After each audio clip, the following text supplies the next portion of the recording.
Welcome to another episode of the Sales Gravy Podcast. On this episode, I've got Richard Fenton and Andrea Waltz, who are my very favorite people in the entire world because they write awesome books and they're just really fun to hang out with.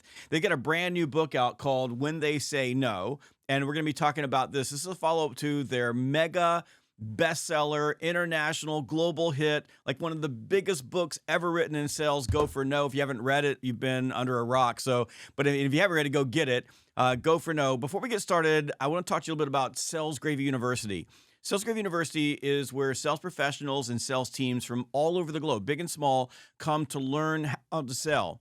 And what's amazing about Sales Gravy University is that we have some of the best trainers in the world, people like Kendra Lee and Amy Franco and Anthony Iannarino, Victor Antonio, Tony Morris. All of these experts are on Sales Gravy University distributing their wisdom to salespeople from all walks of life. And if you've got a team, you can come in and get a team account. If you're an individual, you can come in as an individual and learn.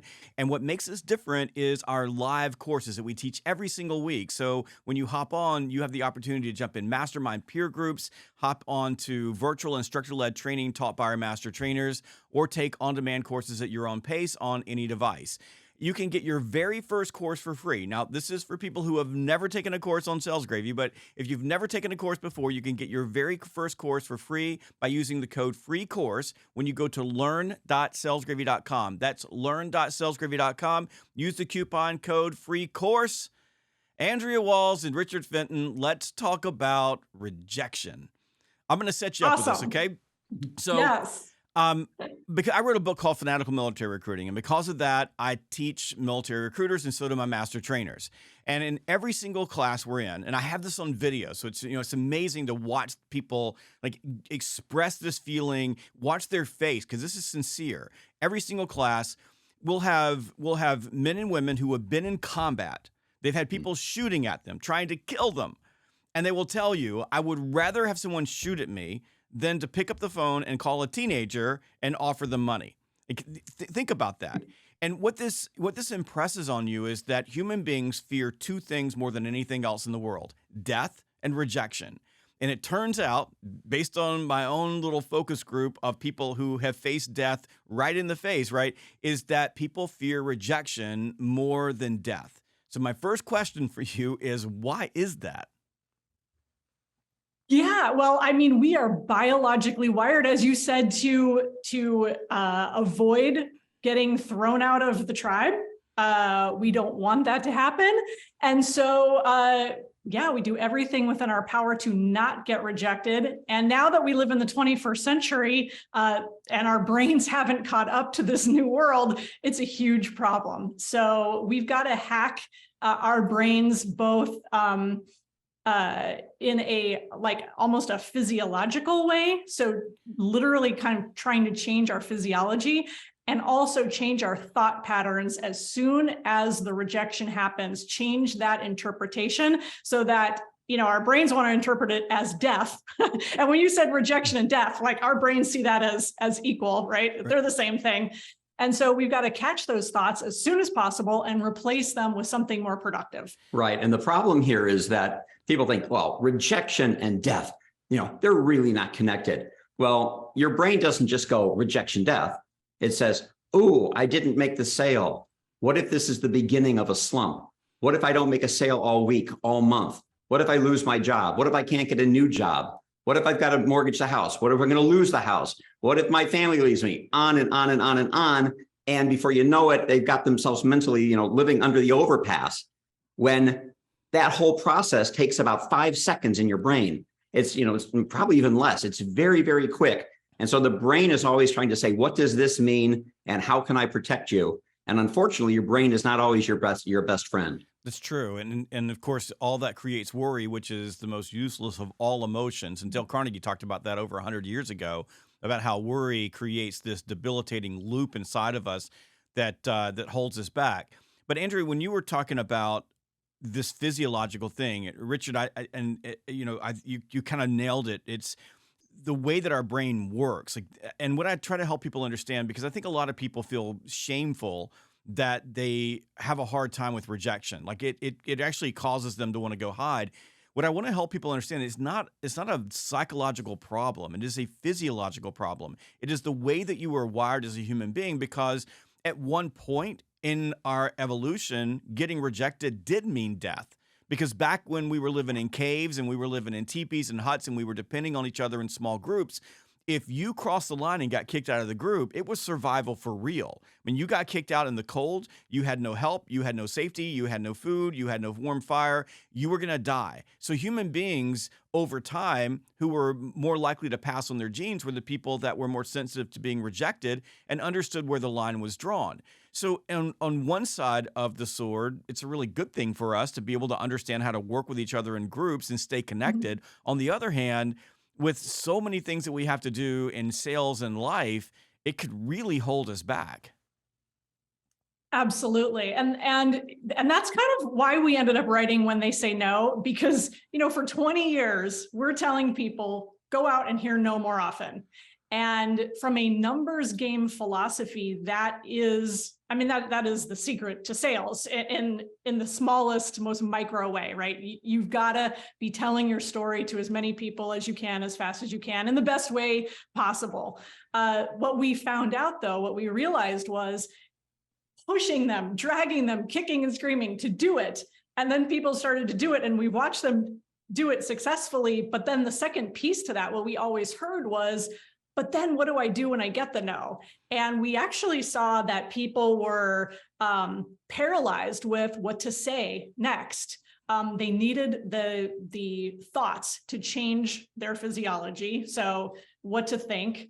And then really what to do next, right, is to not see it as the end and to learn how to deal with that no. So it's really about taking, as you said, a positive, it isn't built into our physiology. It is a positive thing, but how can we reframe it? How can we kind of hack it for today's world so that we can get as much positive out of being rejected as possible? I got that. I mean, it makes absolute sense to me, because that's what we spend a lot of time in sales talking about, is what happens after they say no. That's why if you type in objections, you're going to get a lot of results. One of the things that you typed in, Richard, was closing. And you said in the book that, like, you typed in closing, you got more hits than Kim Kardashian has searches, like 775,000. You're right. Like, the sexy part of sales is closing.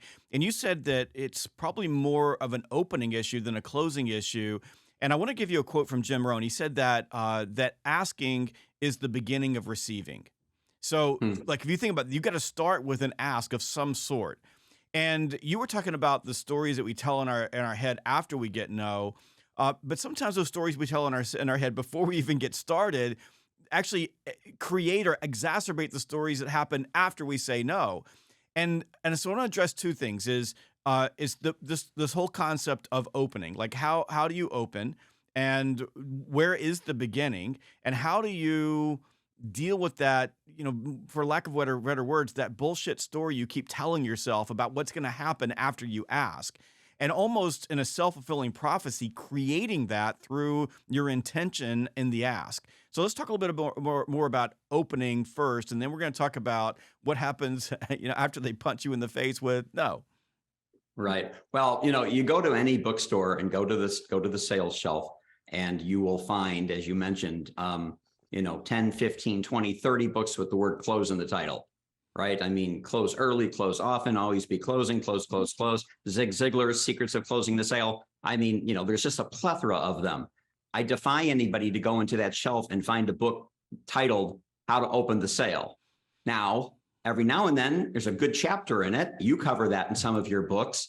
So opening the sale is critical. And yet we always think of it as the least important part, and somehow closing is the most important part. Like somehow putting is the most important part of golf, right? That's the close, when you put the ball in the cup, discounting the 386 yards before it. And so people have to start thinking about opening as being just as important as closing. It sets the stage. I think the biggest problem that people have is that a lot of salespeople think that selling is presenting. They think it's explaining who their company is, explaining how they got started with the company, talking about the product, talking about the features and benefits and what it does. And, all of that. I mean, all of that is at best the middle of a sale or the body of a sale. And then they go from that and they go to close. Well, if you haven't opened properly, then closing becomes a huge monumental task. But if you've opened properly, and by that, I mean all of the things that happen early in a sale, it is the pleasantries, it is the smile, it is years ago. I mean, years ago, it used to be the handshake, right? Well, unfortunately, that's gone. At best, it's a fist bump. But then it becomes the focus on the company, and it becomes the focus on their issues. And so it's all of the questions that we ask in order to do kind of a needs analysis. It's the definition of a consultant. I mean, what is a consultant? It's somebody who asks questions, reviews the information, and makes recommendations. But so many salespeople rush into making recommendations and then saying, do you want to buy?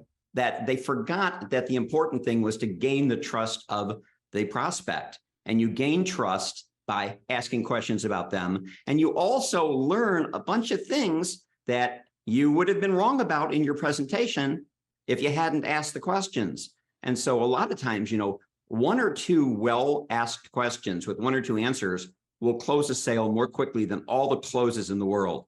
So that's why we are very big on making sure you open properly. Well, if you think about it, in most of your asks in sales are going to be micro asks, micro commitments is what we call them. So you're asking for a next step. You're asking to reach a decision maker. You're asking to see invoices. You're asking to get more information about their data or what they're doing. So these are relatively benign asks. And typically when you get no for those asks, it's just because you haven't given them enough value to expend more of their time with you. But I buy that opening piece. Yesterday, I was on a sales call with a rep who sells a $25,000, that's the start software solution. And we hopped onto a virtual call. The background was horrible, had a big window behind him, so it looked like he was in witness protection. He was wearing a hoodie. Now I'm wearing this. I was actually wearing this is a kind of a flashy suit for a podcast, but I was wearing just a blue blazer. I was in this studio, so I had the different set. I didn't have a microphone in front of me, and I was instantly turned off. Like I was instantly in the mode of no. I gave you enough respect to show up and do it in a way that made me, a human being to you. And you didn't give me enough respect to even dress the part to sell me a really expensive software solution. Now, this kid eventually recovered because he did exactly what you said, Richard. He started listening to me, but even at first, he wasn't even listening. One of the things he was doing was he was typing his notes into his computer. And I cannot emphasize this enough. I'm just going to get on my soapbox for a moment. But stop putting notes into a computer with your fingers. That is not typing. Just the other day ago, we were in a call with a big marketing agency to spend, this is 6 figures north. And my wife, who was our CFO, walked out and was completely turned off because the account manager spent the entire time typing her computer. And my wife said, what was she doing? Like doing email? Now, I knew she was taking notes. But the point is that you can't even remember what the person said when you're typing into a computer. So when you go back to them and you prove to them you weren't listening, instantly you're met with a person who is cold, who knows you didn't care. And so the no's become a lot harsher, and you created that yourself. So I think this opening piece is huge. But let's go back to this, Richard, you were talking about these stories we play in our heads. How do we play a story in our head before we even open that puts us in a state where we compel our prospect or our customer to tell us no? Like our mental state changes. We become more insecure. We change our body language. How does that happen? And what are those stories we tell ourselves? Andrea, you're better at answering this question than I am. Yeah, this is kind of my specialty. It's her thing. Well, I think the first thing, Jeb, is that when we have been talking about go for no for the last 20 years, one of the things that we've been pigeonholed in is that people assume that we want people to hope and pray and wish for a no, which is crazy. Because that's what go for no suggests, right? It's like, oh, I see, you want me to just go out and hear as many no's as possible and do a bad job. And of course, that would be crazy. So the difference there's a difference between expecting a no and accepting a no. And so when it comes to the stories that we tell, I'm gonna stop the tape right there. Okay. All right. So I want to play this back for the listeners. There is a difference between expecting a no and accepting a no. Just write that down on your notepad because there's some wisdom that's about to drop here. Keep going.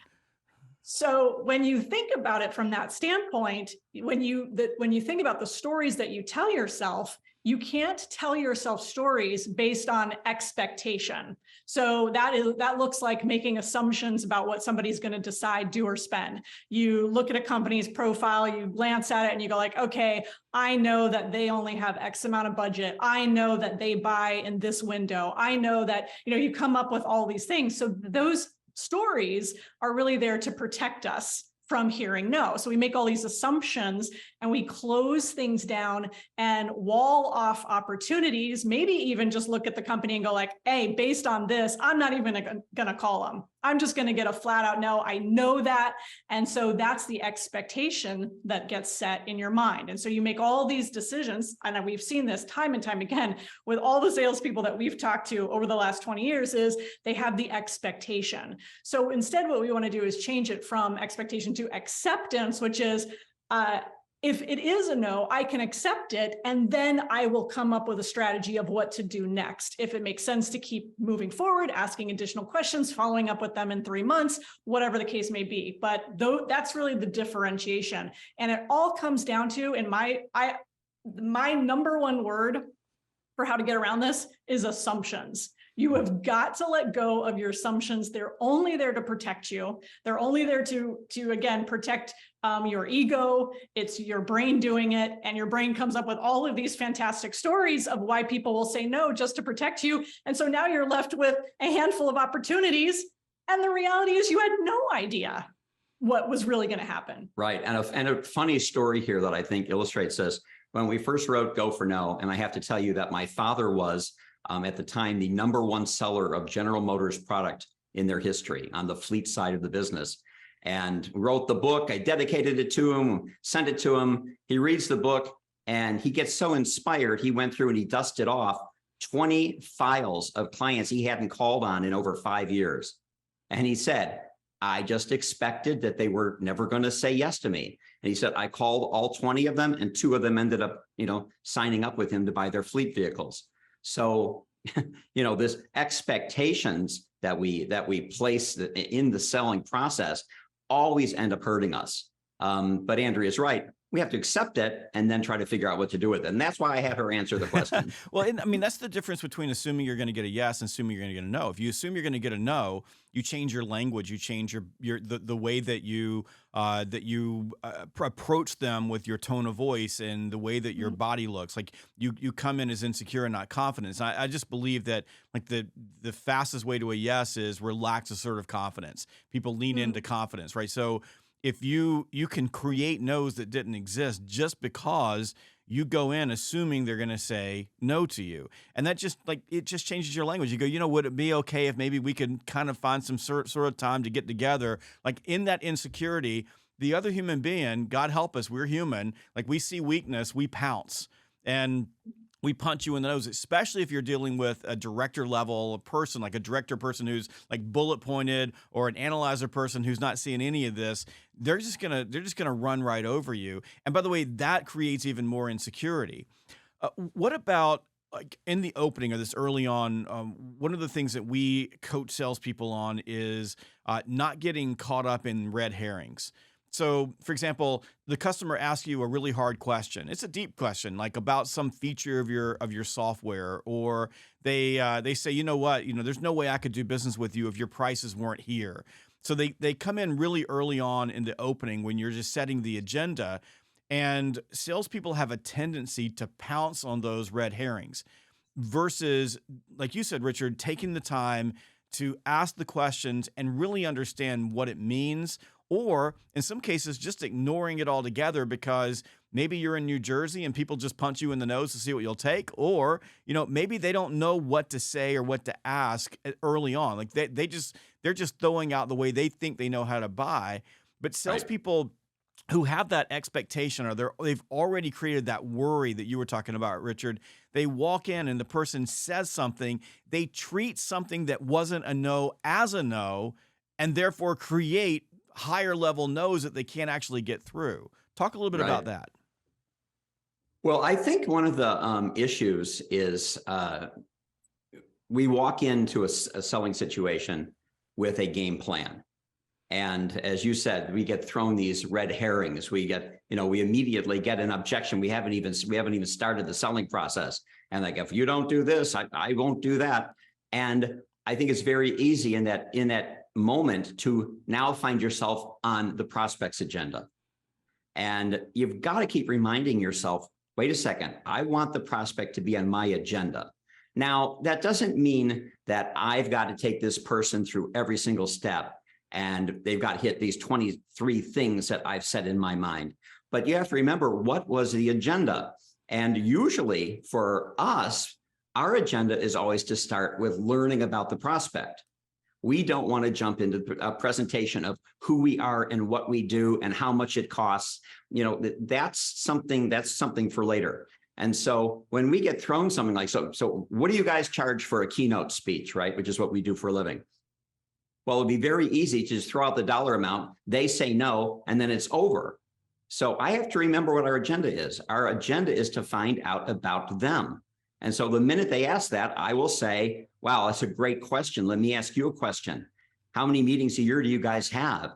How many people come to your meetings? What's the general goal of your annual sales conference, right? Is it just to develop community and camaraderie, or is it to teach skills? So I'm putting them in the front of the process by showing that I care about them, but this is on my agenda. My agenda was to gather information. Now I'm still going to answer their question, but I'm not going to answer it immediately. Yeah, totally agree. And I think the other thing is, I can't remember if we put this in the book, I think so, but the mindset, Jeb, is kind of like a play to win mindset versus playing not to lose.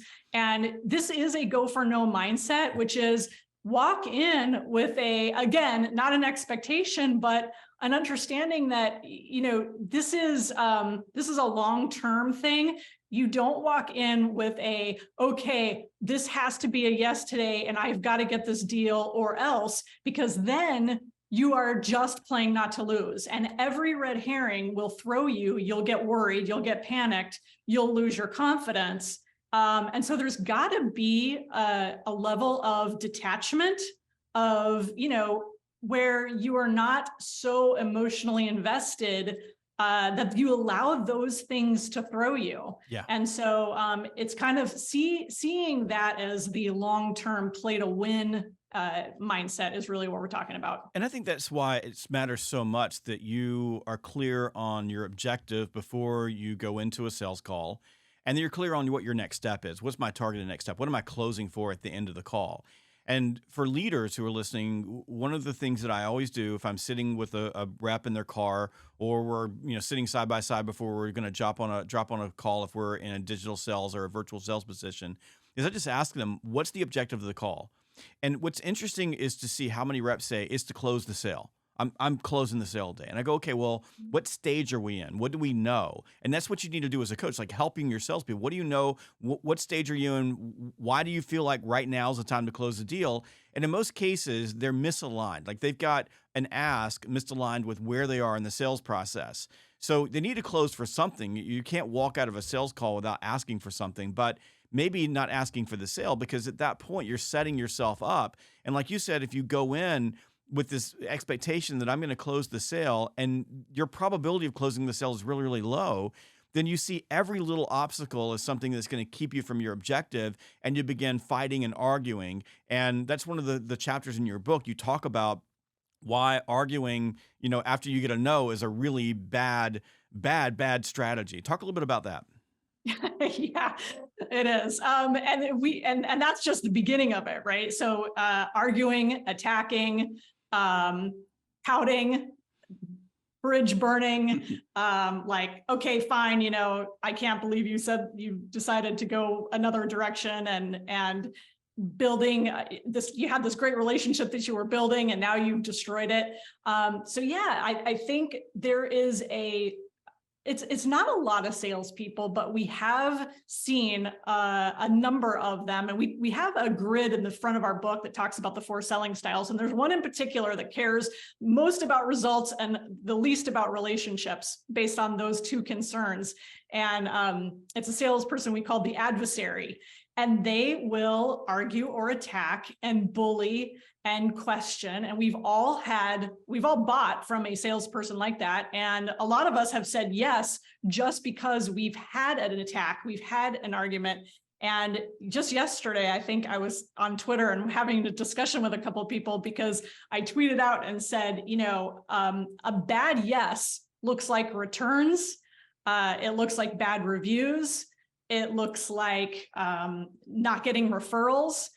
And so you don't want a bad yes. You would rather have a good no. And that is a go for no position. It's definitely something that we talk about when they say no. So if you're going to argue with somebody, if you're going to bully them into getting a yes, those backfire a lot. And half the time, the deal won't even close. Well, you talk about in the book that buyers are sometimes liars. But there's a reason why buyers lie to a lot of salespeople, whether you're, the adversary type salesperson or not. One of the reasons is that they bring in a lot of emotional baggage from all of their other conversations with salespeople, good and bad. And some of that baggage is, I've been bullied, I've been made to feel small, you've made me look bad, I don't really want conflict.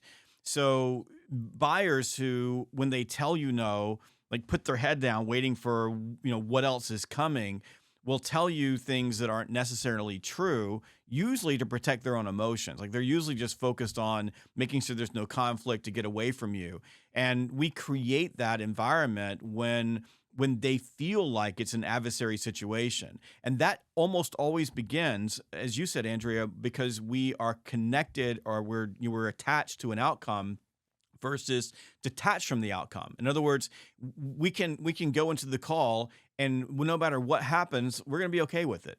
And that typically comes from having a full pipeline. Like if you have an empty pipeline and you're selling from desperation, you're typically going to be more attached. But that's something that you hone. Like that's an emotional ability. It's part of emotional intelligence to be able to hone the ability to walk into any situation. And no matter what happens, you're okay with it because you have the confidence in yourself, as Richard was talking about, the ability to ask questions and the ability to move someone through a process and the ability to adjust. Someone says no to this, that's okay, let's move over here. That's just telling me that's a path we're not going to be able to go down. I want to move to this direction over here.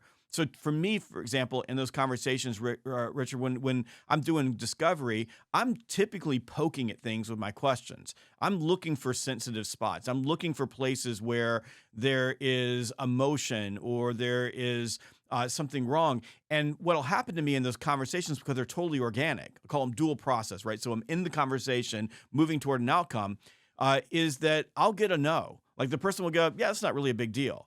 Now, my instinct, because, of the cave story is, oh, man, I went down the wrong, that's bad, but what I've learned how to do is go, okay, next question, move over to the next thing. That's not a place. And I see a lot of young salespeople who get in those situations and they don't know what to say. They got to know. The no wasn't a direct no. The no was just that's not an issue here. I don't have that problem. I don't have that issue. But they take it as a no, and then they move into pitching. Like they shift out of questioning and go right into talking, or go right into arguing, and that becomes a problem for them. Hey, walk us through these 4 different selling styles. I thought that was the part of your book that was, like, for me, was really intriguing, was to think about, because we always talk about buyer styles.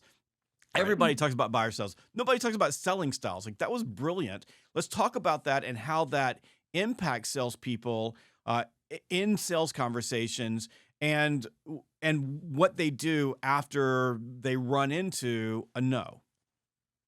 Yeah, well, all salespeople, it doesn't matter who you are or what you sell, have 2 primary concerns. The first one is results. And it's, did you make the sale? Did you bring in money for your company? Did you get your commission? Everyone ultimately wants to get results. The other primary concern would be relationships. Did the prospect enjoy the actual selling process? Did they come to know, like, and trust you? Did they, at the end of the process, even if they bought from you, did they enjoy it enough that they will give you referrals and they will tell other people and, and speak positively about you and your company? So these two things, the results and relationships, and if you think of it kind of as a grid with results on one side, low concern for results, and a high concern for results, and then the other is relationships, right? Low to high. What you realize is that these four very clear selling styles emerge. So you've got this selling style that Andrea mentioned earlier, somebody who's got a very high concern for results. They are going into the sale to make the sale. They do not care if the product or service is right for the prospect. They don't care if the prospect enjoyed the process. They are going to bludgeon and bully their way to a yes, no matter what it takes.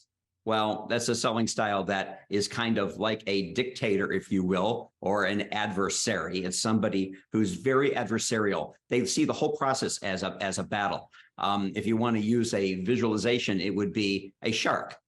If you've ever been into an auto dealership, although they're getting better, maybe because of you, Jeb, I'm not sure. But in the history of auto dealerships is you pull into the lot and immediately you see three people in the lobby, they're drinking coffee, and you see somebody puts their coffee down because they're up, and here they come. Here comes the shark swimming out, to do battle with you. That's why people don't like going to auto dealerships. That's why people walk into retail stores, and whenever they're asked, can I help you? They say, I'm just looking. Well, they're not just looking. They're just looking for something that they need, and they're going to be just buying if they find it. But this shield goes up. And so the adversary creates all different types of problems. They put up big numbers in the short run, but they kill a business in the long run. Then you have the opposite, which would be somebody who really wants to be your friend. This is somebody who we refer to as the retriever. I was a retriever when I worked in menswear. If you came in and you said, hey, I'm looking for a black suit, 42 long, I would go retrieve it. Right? I'm going to run over and grab the suit. I'm going to bring it back. So I would retrieve it, but I would never take a chance at showing you the shirts, ties, shoes, socks, belt, underwear, collar pin. I'm not going to show you the rest of it because I want your friendship. And the last thing I want for you to think is that I'm a shark. And so what I'm going to do is I'm going to give you what you ask for and no more. And so the relationship is number one. I won't even talk about the person who has no concern for relationships or results. They do sneak their way onto sales teams every now and then. We call them the uninvolved. Yeah, they're clearly the uninvolved, and they don't last very long, of course. But then we have the selling style is the one that gets it, the one that succeeds long term, the one who not only makes a sale, but builds a relationship. And it is the advisor. It's somebody who goes into a sales situation, not saying my goal here is to close this person no matter what. It's my goal here is to go in and learn enough to determine if our product or service is the right fit. And if it is, then I'm going to do everything with my power to make sure they say yes, because I know it's in their best interest as well as in ours. We refer to that as a sales lion because it's the perfect visualization for courage. If you think of the Wizard of Oz, right? You have the cowardly lion. You have to have a certain amount of heart to be great in sales. And a lot of people take that the wrong way. They think it means, oh, you have to have heart, like you've got to go in and battle. No, you have to have enough heart to care about the person you're selling to. You have to have enough heart to determine if there really is a good fit. And then if there is, then you've got to do the right thing, which is to understand that to sell them is to serve them. And if people think of those four selling styles, and a lot of people are going to watch this podcast or listen to it, they're going to immediately recognize who they are. They're going to see it in themselves. And it's always a battle to try to move yourself up and to the right into this advisor category. Yeah, and I just want to, Jeb, if you don't mind, I just want to add one thing too. And this is something that we've also noticed from a go for no standpoint is so many of the people that are the high relationship people, low results people, they, the friends style, their biggest concern is looking like that adversary. And they think when we say go for no, they think that means badger, push, twist somebody's arm, force them into a yes.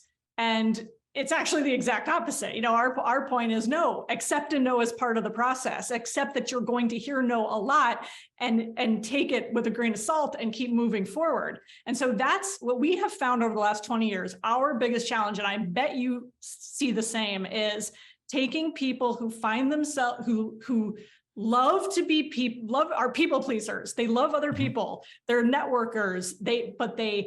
They think that sales is negative, and they think that when we say things like go for no or one more call, they start sweating because they think, oh, that means I have to be pushy, and it's not true. Yeah, there's something we call the empathy scale, which is, go back to brain science, but these are the people that you're talking about that are high on the empathy scale, and they're low on the outcome scale. So when they're in situations where they have to move to the next step, which sales is a series of asking for a series of commitments, they feel like they're being too pushy, or they play that tape in their head about what an icky salesperson is like, and they hold back. So I always find those folks when I'm doing pipeline reviews with my clients, and I'm like, okay, what's the next step on this deal? And it's like, well, I'm going to call them next week, and Mary's doing this and they're doing that. We're going to have lunch. The deal's not moving. And the sharks, on the other hand, over time, statistically, in transactional sales where relationships don't matter, they're going to crush everybody. And that's why they did so well in car sales for so long. But these days, it actually matters because people who are buying cars are looking for an experience. And by the way, cars cost a lot more money than they used to. So but they don't do very well in long cycle sales.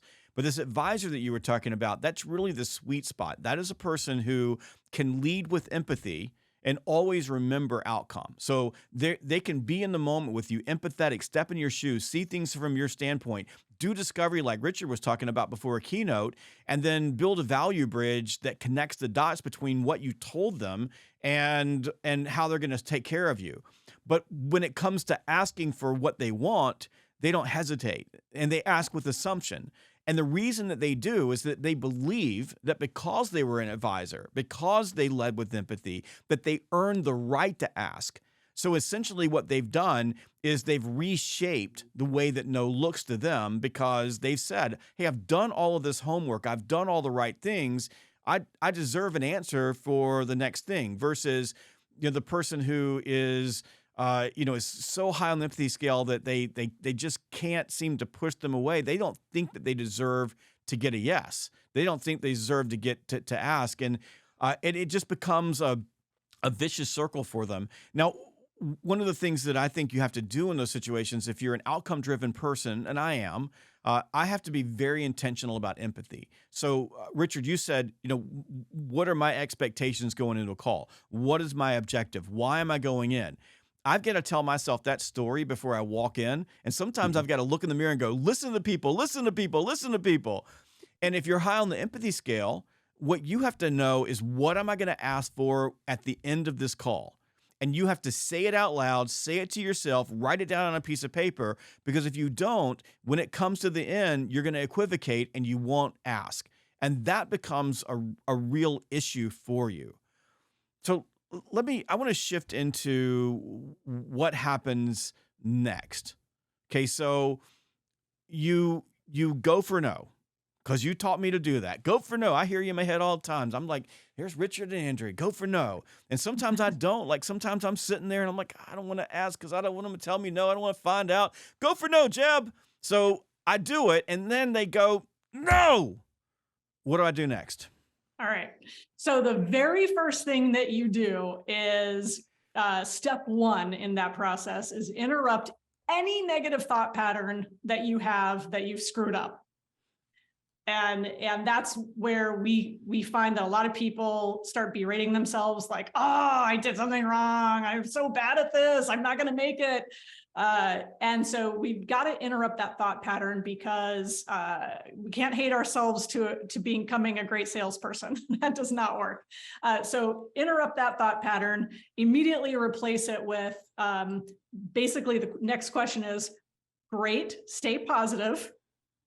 and then ask yourself, what's my next move? And to your point, I really liked what you just said there. That was such a brilliant summation, I think, of the strategy of what we're recommending. And that is, what's my next move? And have that at the ready. So know in that scenario what you are going to say in that moment. So what's the next step? So it's great. Well, hey, listen, I'm glad that at least you came to a decision. We've been going back and forth for a couple months on this, so I'm glad you make a decision. So this goes to the idea of don't bridge burn. So don't bully, don't burn any bridge, because you don't know if they just told you, like, you know what, we ended up going with another supplier, we ended up going a different direction. That's not the moment to pout or burn a bridge, because that thing could fall apart in a week and you could be getting a phone call or an email later if you handle it properly. Yes. So it's got to be handled properly. And you've got to have that next step, next move question at the ready so that you can easily ask it. And for us, it's how do we stay engaged? How do we stay connected to this person? So thank them for making the decision. Thank them for sharing it with you. Whatever you want to say in that moment. We've got a couple suggestions in the book, basically just like that. And then, do you mind if I check back with you? I'd like to make sure that things are going well. Can I give you a call in 6 months just to see if anything's changed? And have that connection. And that's one example of how to stay connected. Right. And probably the thing that I use more than any other, if you want to call it a pre-planned technique, is, and this comes back to this open body close, opening well, because if you haven't opened well, then this doesn't work. If I've asked all of the right questions and they've given me all of the answers that make me believe that the product or service that I'm selling is a match. And then we get to the very end of this process and I know the price is right, the size is right, the timing's right, the product's right, it's all right. And then I say, are you ready to go forward? Or why don't we start on Thursday, or whatever my closing question is going to be. And they say, no.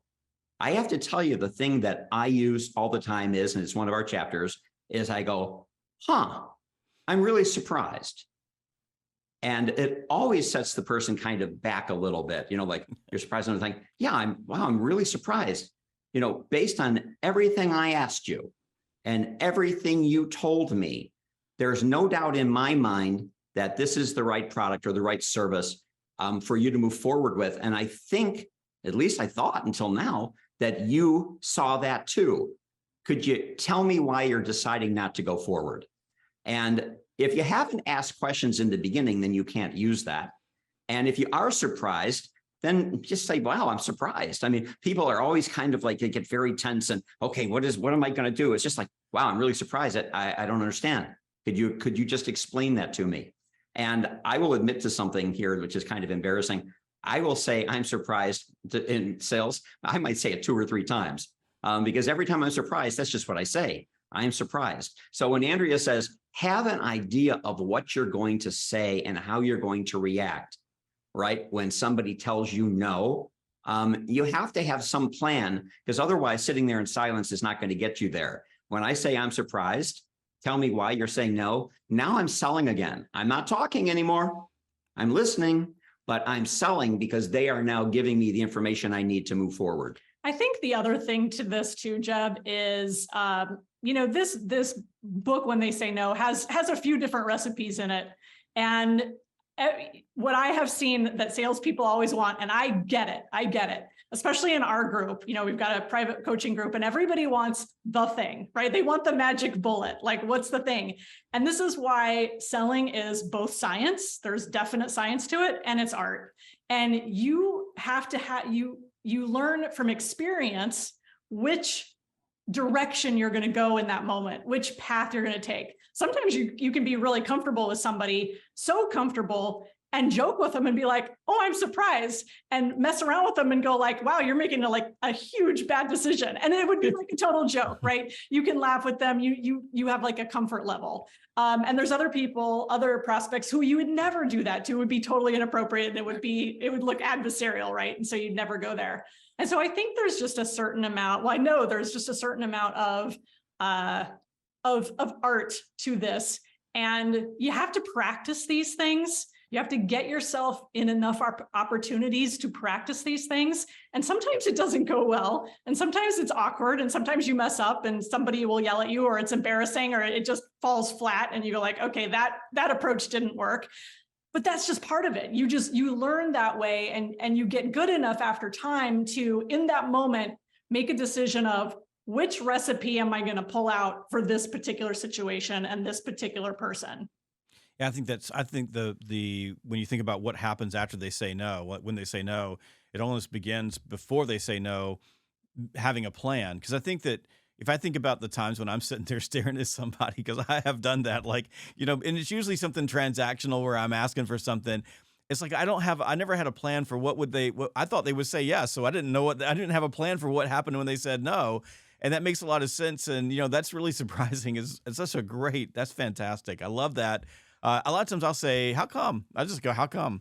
And, that's just my way, because I grew up on a dirt road in Georgia. But I used to have this boss who, we call it murder boarding, but we would basically take a deal when you were going in. If it was something big, we didn't do this for everything, but if you're going in for something substantial, and we would find every pathway to no that you could get to, and every reason why they would say no.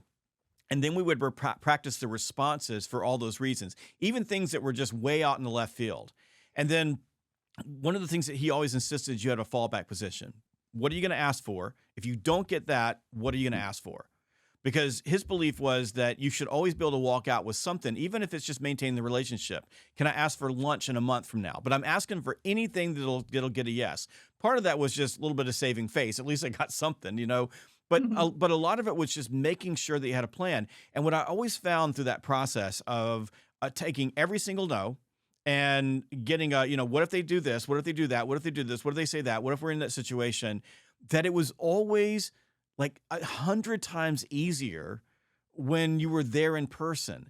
And funny enough, my wife just experienced this. She's not a salesperson, but she had to go to our county government and argue a tax issue. So she was nervous. You've met Carrie. So she was nervous. She was like, beside herself, couldn't sleep, and not her thing to put herself out there. She's going to be far on the empathy scale. And she sits down with our attorney, goes through what she's going to say. She practices the entire thing. And then I called her and said, how'd it go? She goes, God, that was the easiest thing I've ever done in my life. She goes, there was nothing to it. And that was because she had already gone through every potential scenario of what could go wrong.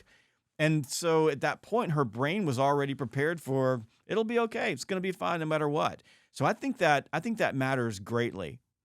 To wrap things up, walk us through what you want people to take away from this book. And I'm going to hold it up again. When They Say No. And you can get this book on Amazon or wherever books are sold. And I highly recommend it. It's just fantastic. It's easy reading.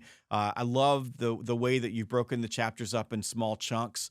I've been doing that with some of my books, and I like it a lot. It's just easy to consume. So you can take a chapter every single day and learn something. But what do you want people to take away from this? Like if you wrote this with a purpose and an objective, you're successful when people do this. Yeah. Our goal is to really empower people with some easy tools of exactly what to think when they get a no. A couple tools in their toolkit for exactly what to say, and obviously what to do when they get a no. So we have finally, it only took 20 years, Jeb. We were inspired by you and your books. And by the way, Selling in a Crisis has the 55 little tiny bite-sized chat, which is awesome. But we were inspired by you. And I told Richard, I'm like, why can't you be more like Jeb? We need to write a book. We've had Go for No for 20 years. We need to write a follow-up to give people some tools.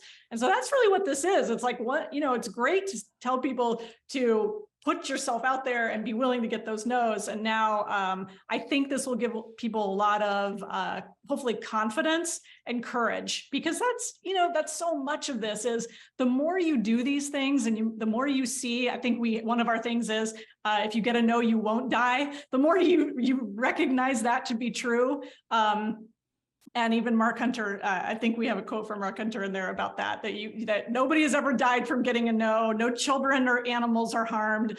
And so you just have to do it. You just have to have that courage and confidence. Yeah.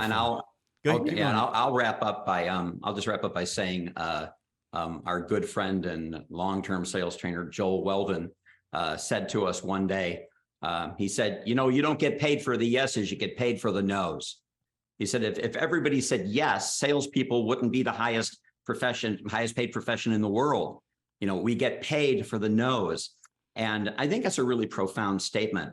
And I think what our book is designed to do is to have you understand that no is a part of the process.